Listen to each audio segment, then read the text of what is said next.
Hello friends, in the yesterday lecture we have studied what is a vector field.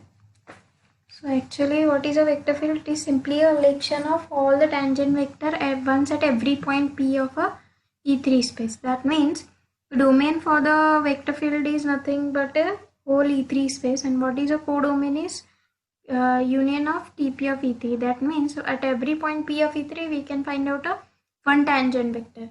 But here in this case for the vector field we are not specified with the directions. So that's why if we are going to specify a direction, that means if suppose we are having one direction, say x-axis, so if all the vectors are going in the x direction, so these all the vectors will have different point of application but the same direction. So this type of a vector field will call it as a U1 vector field. That means all the vector will go in the x direction. And the second one is if suppose all the vectors are going in the second direction, that is y direction, so we'll call it as a U2. And third one, if all the vectors are going in the z direction, then it is called a U3.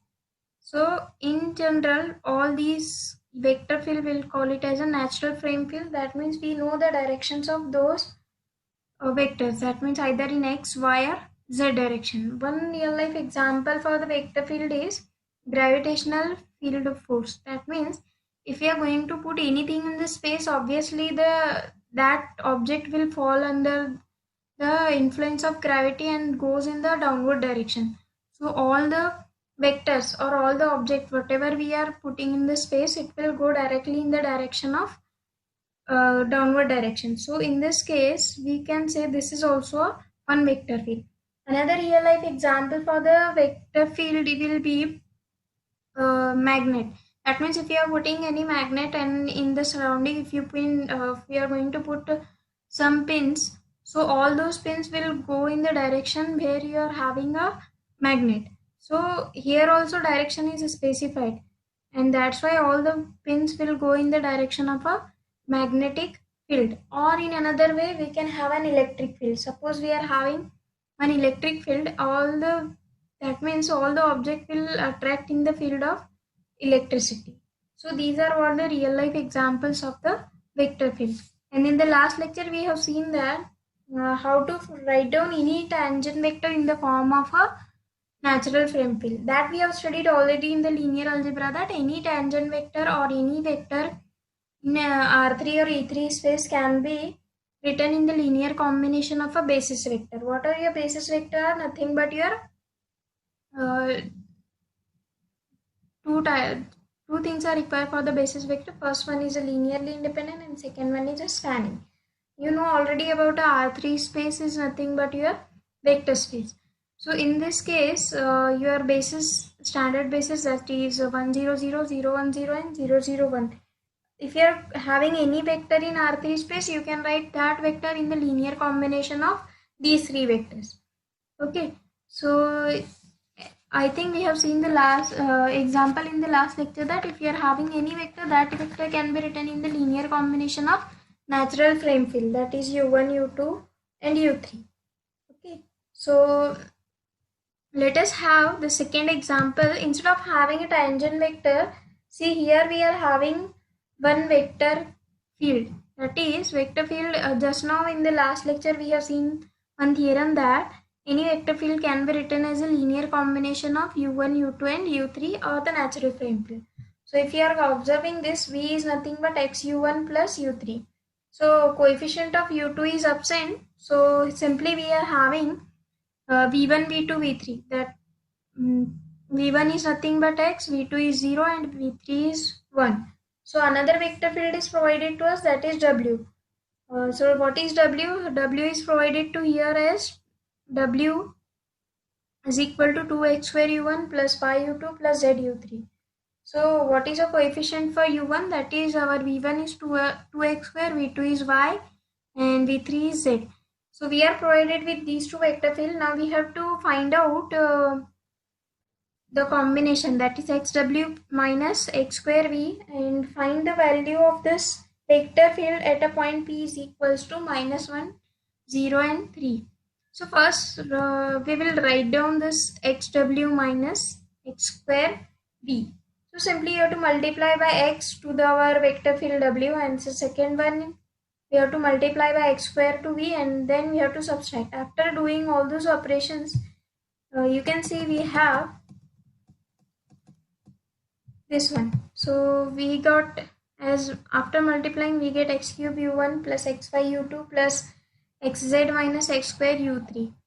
So in general we got now the vector in the linear combination of u1, u2 and u3. So what is the coefficient of u1 for this xw minus x square? V will be x cube, and second one, that is v2, is nothing but xy, and third one is xz minus x square. Okay, so what was our question? We have to find out its value at a point P is equals to -1, 3, -1, 0 and 3. So just put up the values of x as -1, y is 0, and z is nothing but 3. So finally, after putting all those values, we get the value of this whole vector xw minus x square b is nothing but minus u1 minus 4 u3. Here also the coefficient of u2 is absent. So finally we can write down this vector as -1, 0, -4, but at a point P. Suppose I am going to change a point P. So there will be a change in our value of this vector. That is, instead of getting -1, 0, -4, we can get some another vector. Suppose instead of having a point P as -1, 0, 3, you can take any other point. Suppose 1, 1, 1. So if you are going to take 1, 1, 1, so here if I am putting 1, so what will be the coefficient of u1 is 1. Coefficient of u2 is also 1. And coefficient of u3, that is 1 minus 1, that will be 0. So finally we will get a one vector which is nothing but 1, 1 and 0. Here in this case the coefficient of u3 is 0, that is our v3 is 0. That means if suppose here we are provided with a vector v, so this vector v is again a linear combination of u1, u2 and u3. Just like our R3 space. That means if any vector we are writing, say x, y, z, it can be written in the linear combination of a basis vector. Now concept of a basis vector is extended to find out the natural frame fields.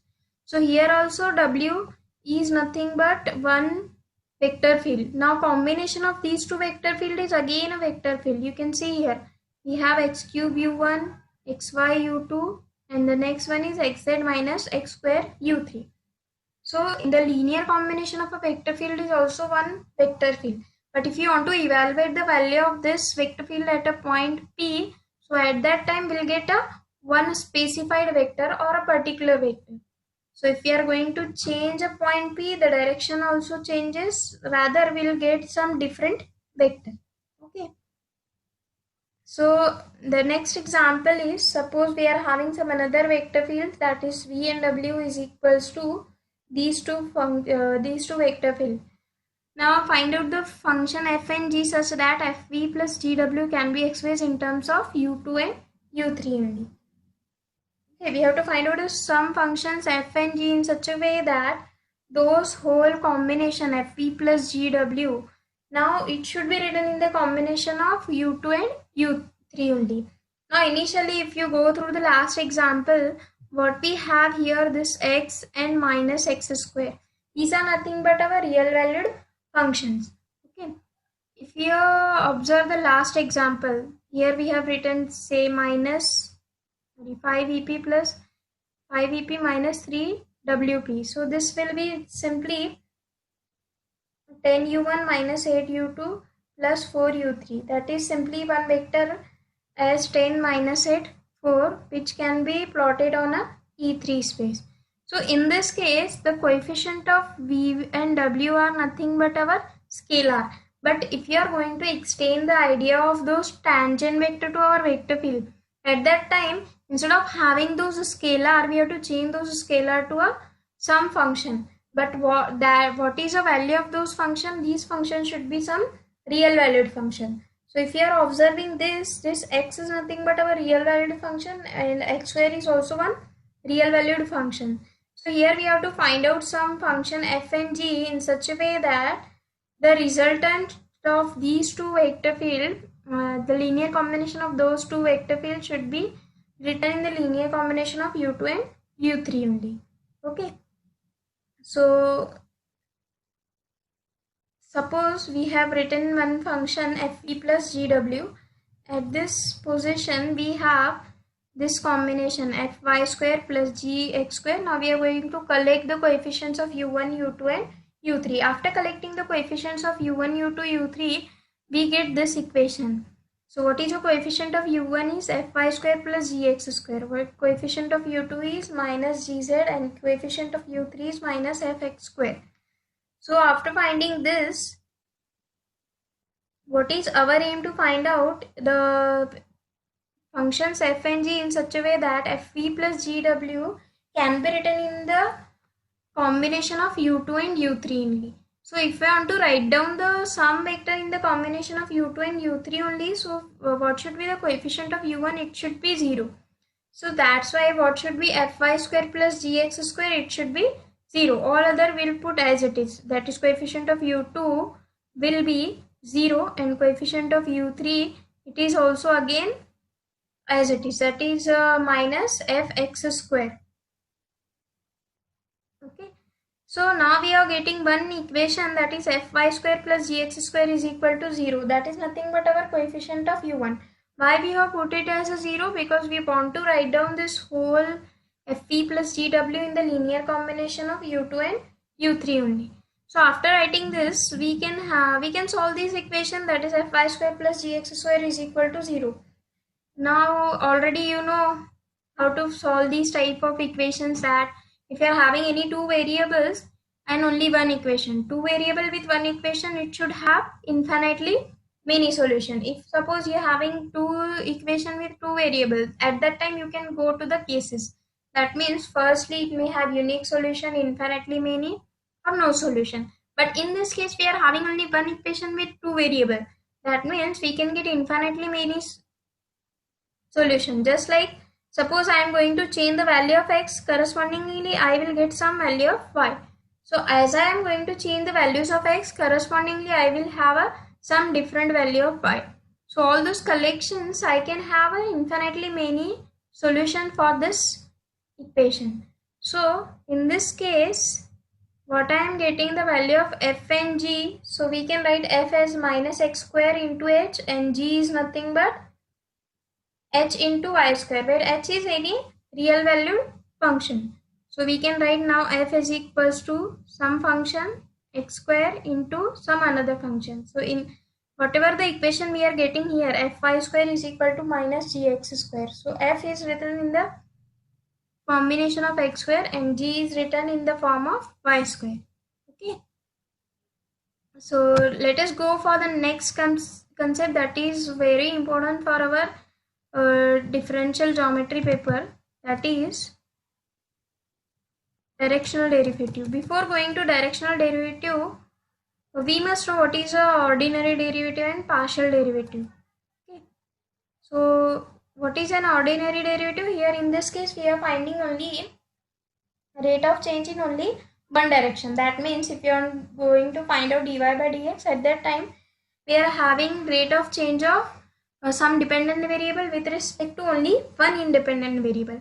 Now the idea has been changed. That means instead of having only one vector, one independent variable, if suppose we have two independent variable, that is suppose z is equal to some f of xy, or we are having some function. So at that time, if suppose you are having two independent variable, so if you are having more than one independent variable, at that time we have introduces the concept of a partial derivative. But still in the partial derivative we are dealing with the only particular direction. That means what you have studied in the partial derivative, you can find out the rate of change in either x, y or z direction, right? What is a partial derivative? Dou f by dou x. That means suppose you are finding dou f by dou x, that means you are finding the rate of change of a function f in the direction of x-axis. Similarly, you can find out the rate of change of a function f in the direction of y, and similarly for z. Okay. So in this case also we have not extended the idea so that we can find out the partial derivative of one function at a time in the both the directions. Here also we are dealing with the same thing, but Initially, in the ordinary derivative, we are finding the rate of change of a function in only x or only in y direction, or we are having only one independent variable. In the case of partial derivative, we have extended the idea, but still we are finding the rate of change in only particular directions. Okay. So now what is the concept of a directional derivative? So the name itself suggests that we are having some arbitrary direction. Suppose in the partial derivative itself, if we are finding the partial derivative, that means you are finding the rate of change in either x, y or z direction. But if you want to find out the rate of change in an arbitrary direction, that means suppose somewhere in the direction of say y equal to x. Suppose you are plotting x and y axis, and somewhere y equal to x v is nothing but a equation of a line that is passing through origin making an angle of 45 degree. Suppose if you want to find out the rate of change in that arbitrary direction, at that time it is difficult to go with the help of a partial derivative. So in this case we have introduces the concept of a directional derivative. Now let us see what is a actual definition of a directional derivative. Initially we will have a real valued function defined on a E3 space. And the condition it should be differentiable real valued function, and we have one tangent vector vp, and then we can define vpf. Now the notation for this directional derivative is v to the suffix p, and here we have a square bracket and the function f. What the square bracket denotes that we are finding the partial derivative. And what is the point p? P is a point of application of a tangent vector vp, and here a function f is a function provided to us whose directional derivative we are finding. Okay, so let us see the definition from the vpf. Let us read this. Vpf is nothing but t by dt of f of p plus tv, okay, at the t equal to 0. So you can read this as initial rate of change of a function f at a point p in the direction of a vector v. So now you can observe here that here the vector v is not specified. This direction of this vector v is not given. It may be a vector in any direction. So here firstly we are provided with a point p and a tangent vector v. So in this case, for the directional derivative, we are concentrating about a vector part. What is a vector part? It may be any vector given in your E3 space. Here direction is not specified, just like a partial derivative. You can find out the rate of change in arbitrary direction in only x, y or z direction.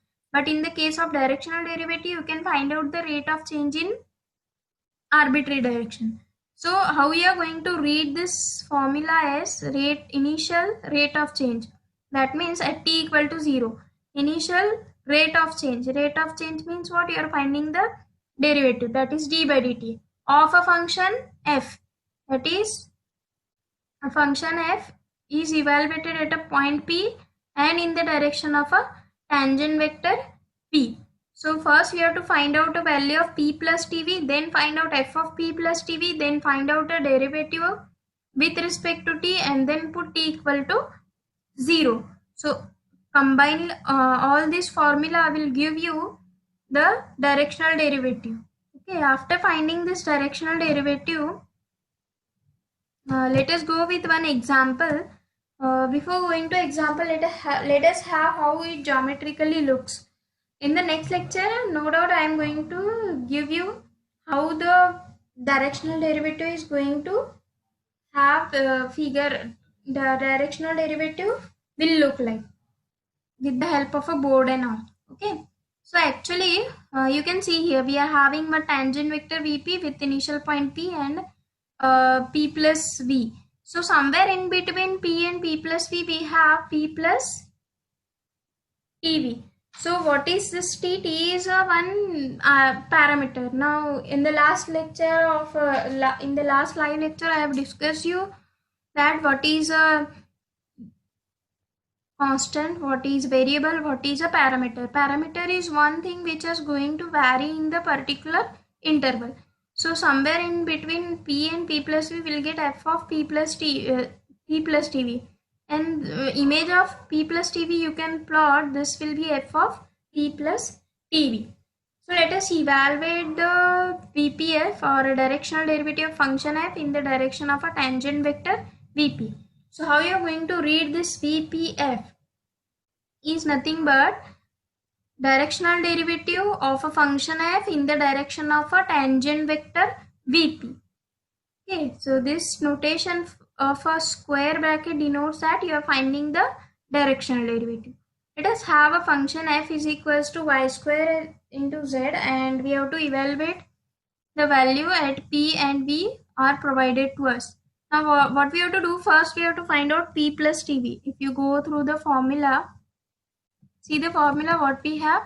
First we have to find out p plus tv, then find out f of p plus tv, then find out the rate of change with respect to t, and then evaluate the value at t equal to 0. So first we have p plus tv, and then find out f of p plus tv, and find out the derivative with respect to t. So so we have firstly a p plus tv. This you can evaluate after finding f of p plus tv.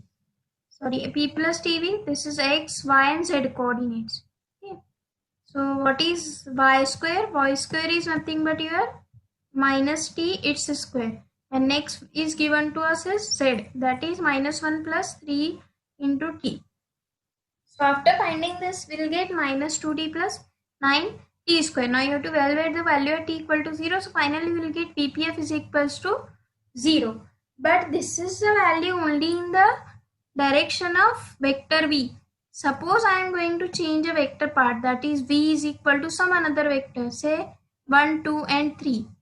Okay, so instead of having minus 1, suppose we have plus 1. So what will be the change? Instead of having minus 1, if I am taking plus 1, so this will be plus t, so it will be t square plus 3t cube. So instead of having, suppose here 3, so suppose if you have 0, so at that time we'll get some another value. So if you are changing p and v, simultaneously we will get some another value of a directional derivative.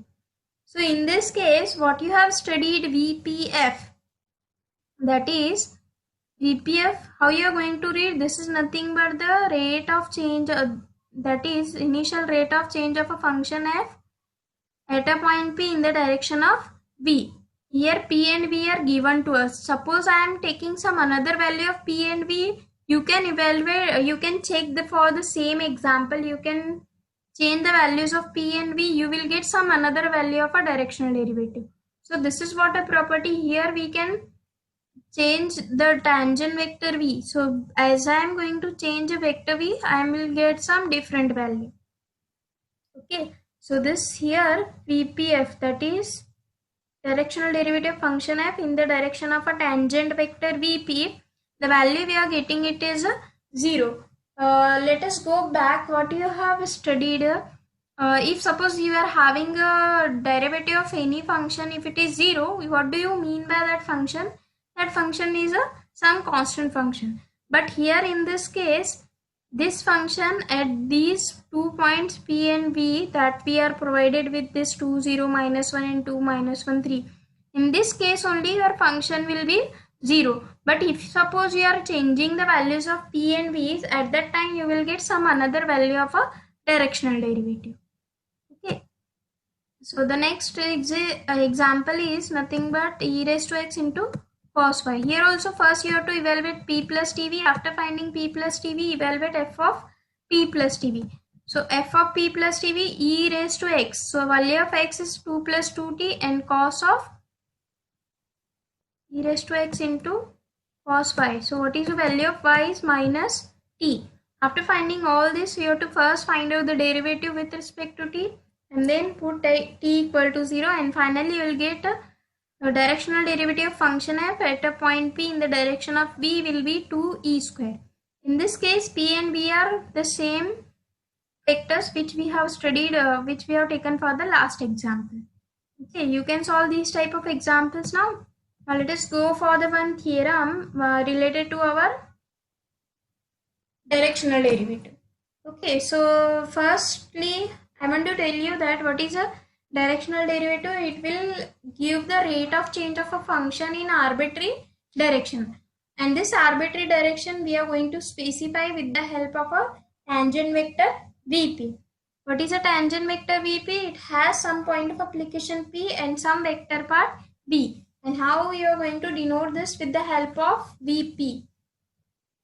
V to the suffix P, where P is the initial part, initial point of application, and B is a vector part. So after finding all these, let us have what is a statement of this theorem. If V is any tangent vector to E3 at a point P, then we have to prove that a directional derivative is nothing but a summation over I Vi dou f by dou xi at a point P. Now summation I will vary to only 1, 2 and 3, because all the differential geometry we are going to discuss on only E3 space. Okay. So what I provided to us, vector part B and a point of application P. So again we will find out P plus TV just like our example we have solved. So let us find out P plus TV. Okay, after finding P plus TV, what you have to do the next thing? With the help of formula, we have to find out first f of P plus TV, just like our formula. So what we are provided in the formula? See here, P plus TV is the first part, and this in the secondly we have to find out f of P plus TV, then find out a rate of change at t, that is rate of change with respect to t, and after that we have to find out the value of this at t equal to 0. So here also we'll do the same thing. First we'll find out P plus TV, then we'll find out f of P plus TV. Now we have to evaluate the rate of change of a function f with respect to t. Now if you observe here, this f is now function of this p1 plus tv1, p2 plus tv2, p3 plus tv3. But what are those values? These are nothing but your x, y and z coordinate. Let us name this as xi, that is x1, x2 and x3. What is x1 is x, x2 is y coordinate, x3 is z coordinate. As we have to write down this in the form of summation over I, hence instead of using x, y and z, we will use this as a x1, y1 and z1. Sorry, x1, x2 and x3. If you see here this f of xy, that means your function f is now function of x1 and x1 is now function of t. So what is your x1 is nothing but p1 plus tv1. What is your x2? p2 plus tv2. And x3 is p3 plus tv3. So now your function f is not simply a function of t. It is a function of x, then x is now function x1, and then x1 is now function of t. So here we have to use a partial derivative. That means we have to differentiate dou f by dou x1 and then x1 with respect to t. F with respect to x2, then x2 with respect to t. And then f with respect to x3 and then x3 with respect to t. After finding this, now if you are going to observe what is dx1 by dt. So what is your x1 is p1 plus tv1. So if I am going to find out the derivative of x1 with respect derivative of x1 with respect to t. So what is a derivative with respect to t? As p1 is a constant, because this is a coordinate provided to us. So what will be the derivative? It is simply p1. Here also if you are going to differentiate this p2 plus tv2 with respect to t. So what will be the value? This p2 will be 0. If you are going to take the derivative of a constant term, it will be 0. If you are going to differentiate with respect to t, so what will remain? Only v2. In the third one, if you are going to differentiate x3 with respect to t, first part will be 0 as p3 is some constant number provided to us, and derivative with respect to t, we will get only one constant term, that is v3. So finally we will get v1 dou f by dou x1, v2 dou f by dou x2 and v3 dou f by dou x3. Now you can write down in the form of summation, that is summation over I vi dou f by dou xi. Now if you are observing this is nothing but our VPF, that is directional derivative. Here we have written in the linear combinations of partial derivative, right? So what it means that again we have whatever the idea we have extended, that we are finding the rate of change in arbitrary direction, is again come back to the partial derivative. That means if we are going to find out a directional derivative, it is again the linear combinations of partial derivative. What is dou f by dou xi? These are nothing but our partial derivative.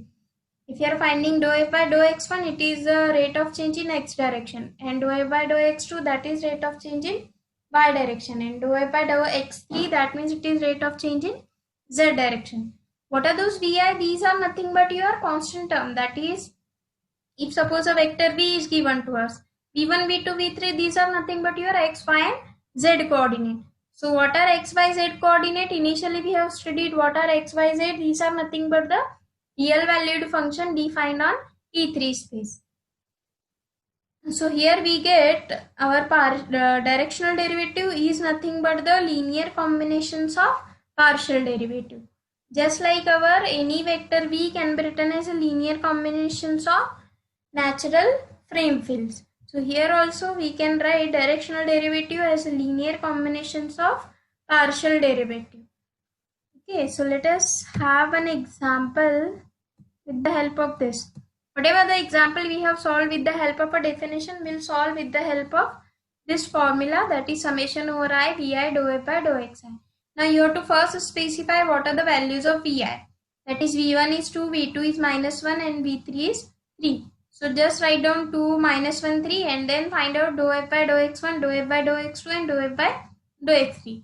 A function f is known to us. What is the rate of change with respect to x? It is 0 because your function is independent of x. It does not involve x. Similarly, we have to find out a rate of change of a function f in the y direction, that is 2y, and z will be treated as a constant.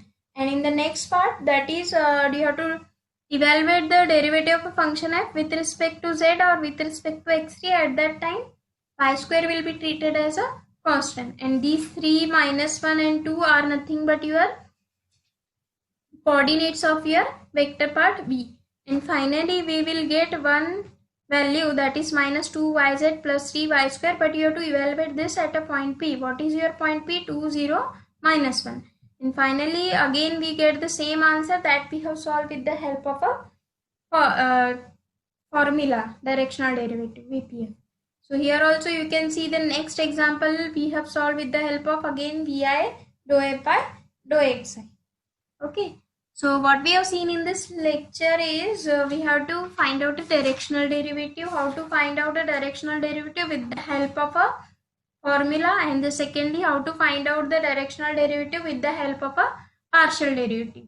Originally, what is directional derivative is it is going to find out the rate of change in the arbitrary direction, and what is a partial derivative? It is finding the rate of change in only either x, y or z direction. And what is an ordinary derivative? It will give the rate of change in only one, with respect to only one independent variable.